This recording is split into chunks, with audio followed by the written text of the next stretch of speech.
In this universe, an ancient godlike being awakens after a 2,000-year slumber to find that the species he was sent to wipe out has not only survived but evolved dramatically. Humanity's representative is now a frail billionaire, equipped with a super AI. You and I, we are superior. We are gods, and gods never die. But the engineer, a being crafted to act as judge and destroyer, quickly decides that neither man nor machine has earned such secrets. He kills them all. The ending has long puzzled fans. Why would these engineers, who supposedly seeded life on Earth, return thousands of years later with the intention to exterminate us? It was meant for us. Why? Sure enough, for God's sake, shut her up! Was it? I need to know why. What did we do wrong? Why? Some suggest humans were simply a failed experiment, while others think humanity's rapid technological advances posed a threat. But there's another reason, hinted at in a deleted scene. Once revealed, this line changes the entire story and suggests the engineers weren't the true villains after all. To understand this, we have to revisit the engineers' origins. At the beginning, one is seen consuming a mysterious black substance beside a waterfall, his DNA dissolving and reconstituting underwater, sparking a chain reaction that ultimately led to human life on Earth. Fast forward to 2089, when archaeologist Elizabeth Shaw uncovers signs of these engineers' footprints, leading her and a team of explorers, scientists, and corporate moguls to journey across space in search of their creators. They find one of the engineers' ships, and surprisingly, a lone engineer preserved in a kind of sleep. As the crew investigates, they discover that the ship is armed with enough biological weaponry to devastate an entire planet.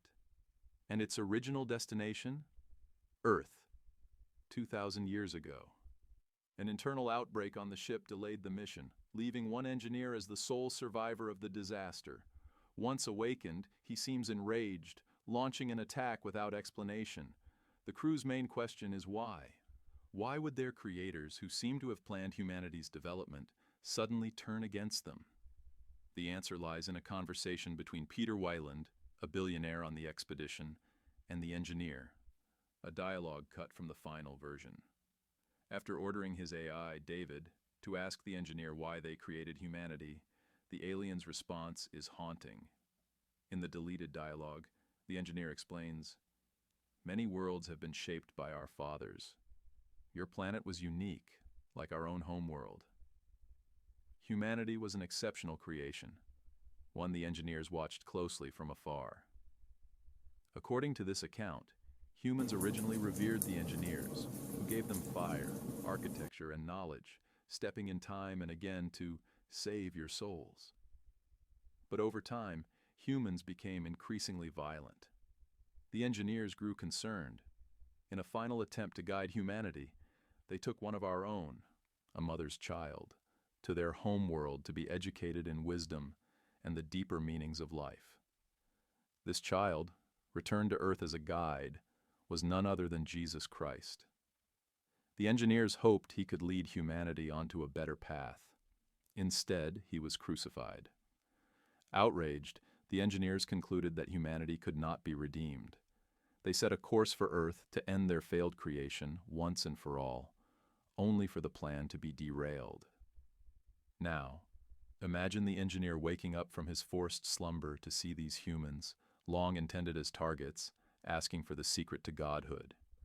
The deleted dialogue helps us understand why the engineer reacts with violence. To him, humanity's self-proclaimed gods had already proven themselves unworthy, repeating the mistakes and arrogance that led to their judgment. What are your thoughts on this interpretation? Let me know in the comments, and don't forget to subscribe.